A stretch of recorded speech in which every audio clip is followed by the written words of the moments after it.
এখন আমাদের মহল্লার কথা আমি বলি, আমাদের মহল্লায় এই বিএনপির পোলাপান ওরা ওরা ভাগ করে যে তোরা ওই সাইডটা খাবি, আমরা ওই সাইড খাবো। আমাদের মহল্লায় একটা বউ বাজার আছে, শাক পাতা বিক্রি করে মহিলারা।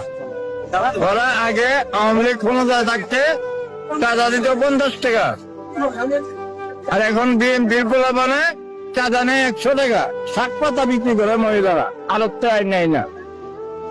ওরা চাঁদা নেয় আবার বইলা যায়, কারো কাছে করলাম বলবি না যে আমরা যে টাকা নিছি, জিগাইলে কবি যে না আমরা কোনো টাকা পয়সা দেই না, এটা বলে না। আবার এটা বইলা টাকা নিয়ে যায়, আর মহিলা জিজ্ঞেস করলে বলে আমরা টাকা পয়সা দেই না, কিন্তু টাকা অরিজিনালি ওরা নিয়ে যায়।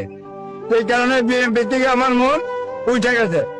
এই কারণে নিয়োগ করছি বর্তমানে জামাতে ইসলামরে ভোট দিব। ধন্যবাদ। আমার 19টা ভোট আছে, আমি 19টা ভোটই আমাদের জামাতে ইসলামকে দিব। আমার যদি সুস্থ অবাধ নির্বাচন হয়।